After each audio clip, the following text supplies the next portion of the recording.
yaitu untuk menyebarkan dakwah Islam ini. Sampai kapan? Hatta yashhadu. Di sini kan ada umirtu an uqatilan nas hatta yashhadu. Aku diperintahkan untuk menyebarkan agama ini hatta yashhadu, sehingga mereka bersaksi. Bersaksi apa? Allah ilaha illallah, tiada Tuhan selain Allah. Enggak sampai di situ, enggak sampai diputus bersaksi kepada Allah aja, harus juga ya bersaksi kepada bahwasanya Nabi Muhammad adalah utusan Allah.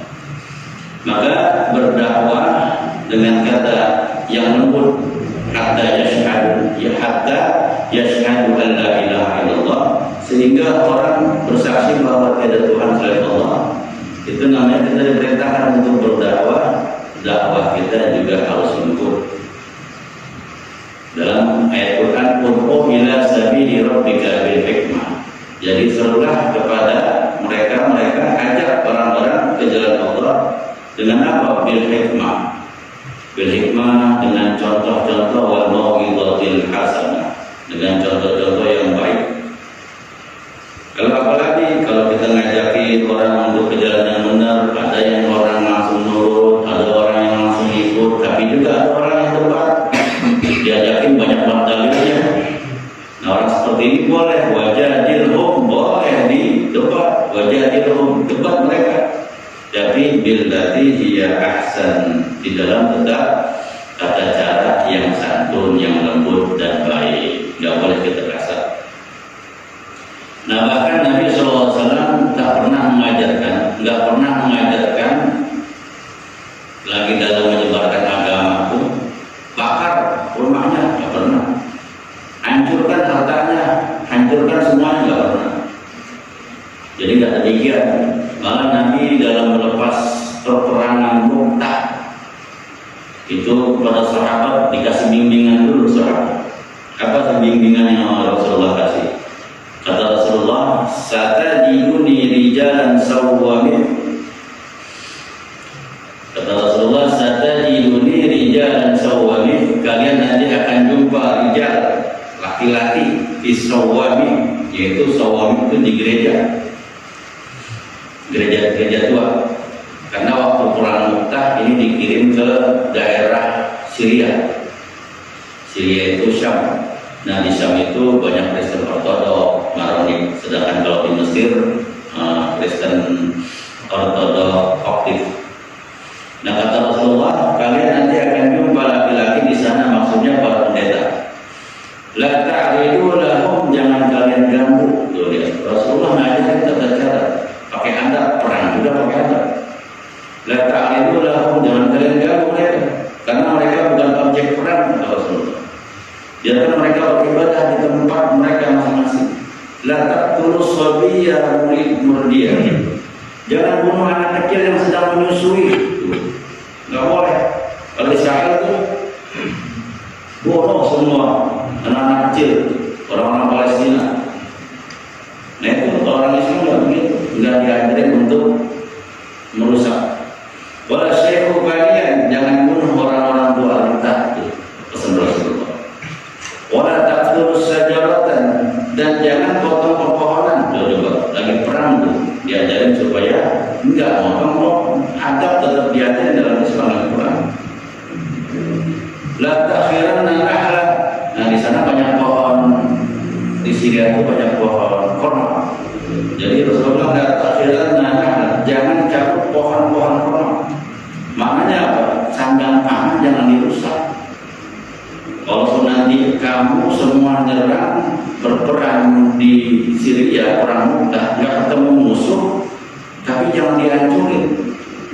Rumahnya jangan dihancurin, sandang pangan jangan dihancurin, nggak boleh membabi buta. Itu Rasulullah ngajar seperti itu. Tapi tidak penjajah datang ke kita, habis kita dibombardir, habis semuanya kejadian. Tetapi Islam seperti itu. Jadi Islam begitu, dalam perang pun ada etika. Yang dicari nggak ketemu, nggak ada acak-acak tempatnya. Jadi cuma kepada objeknya.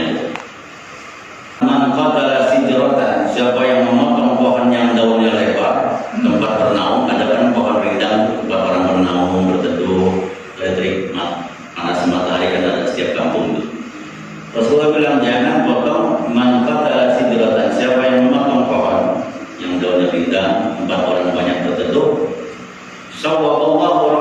finnar, maka orang yang memotong itu pohon yang tempat orang berteduh, dipotong sama dia. Syawallahu ra'suhu finnar, maka ntar disungkurkan oleh Allah Ta'ala kepalanya mereka masuk ke dalam api neraka Jahannam. Na'udzubillah. Ya, agama Islam kan melihat sampai pohonnya aja nggak boleh diganggu, apalagi orang. Nah, maka dari itu pahamilah agama Islam ini dengan baik. Gitu. Tumbuhan-tumbuhannya dipelihara, apalagi nyawa manusia.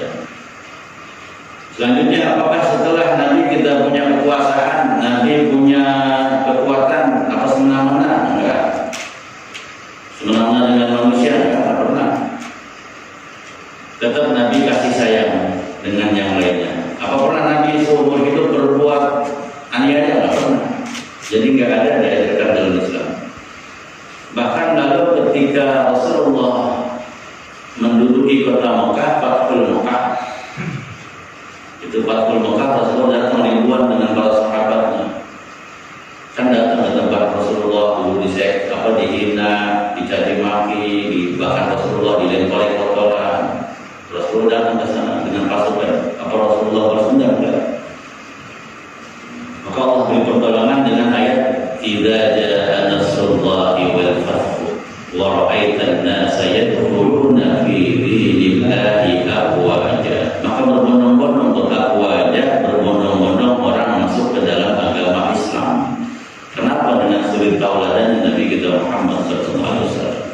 Kali Rasulullah lagi Fathul Mekah, ada orang yang tercecer darahnya nggak ada.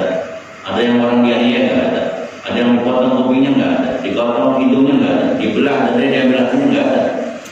Kalau mereka ada, begitu nyerang Madinah lagi perang Uhud, dibelah dadanya Sayyidina Hamzah, tapi nggak dibalas Rasulullah. Itulah suri tauladan Nabi kita Muhammad SAW.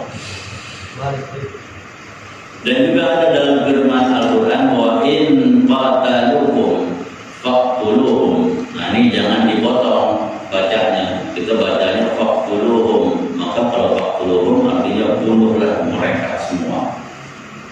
Nah, ini lihat nih orang yang pakai dalil ini sudah kadang-kadang faqtuluhum, lihat tuh Islam ada untuk membunuh mereka semua. Maknanya wa in qataluhum, kalau mereka membunuh kamu, faqtuluhum, maka balas. Maksudnya kalau mereka menyerang kamu, maka balaslah. Jadi intinya orang Islam itu lebih condong mempertahankan diri daripada menyerang. Jadi nggak ada Islam diajarkan untuk menyerang, menganiaya yang lainnya. Jadi akan tetapi diperintahkan untuk mempertahankan diri. Itu aneh, bukan hanya pada manusia, dia binatang. Binatang itu mempertahankan dirinya ada. Coba kayak kambing bandar lagi mau dipotong, itu dia akan terima aja, ikhlas. Tapi coba main-mainin tanduknya, begitu tanduknya dimainin disuruh sama dia, karena dia mengganggu itu. Sama juga kayak ayam lagi ngurangin telurnya, coba ya ganggu.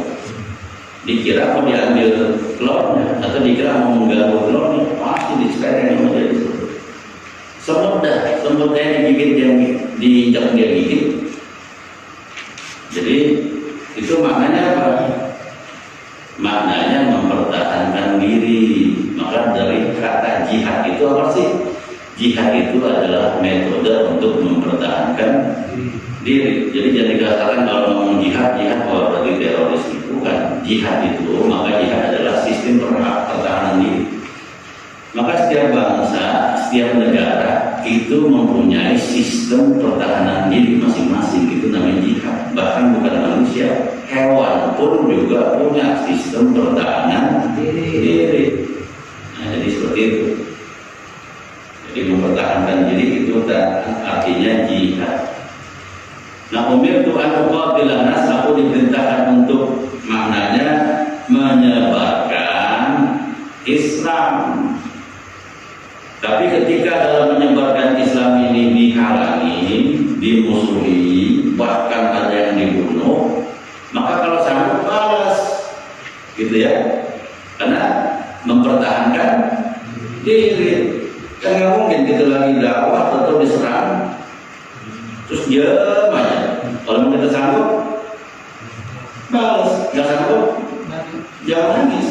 gitu. Pulang dulu, ada tenaga gitu kan. Nah, seperti itu. Makanya jihad itu kan metode macam.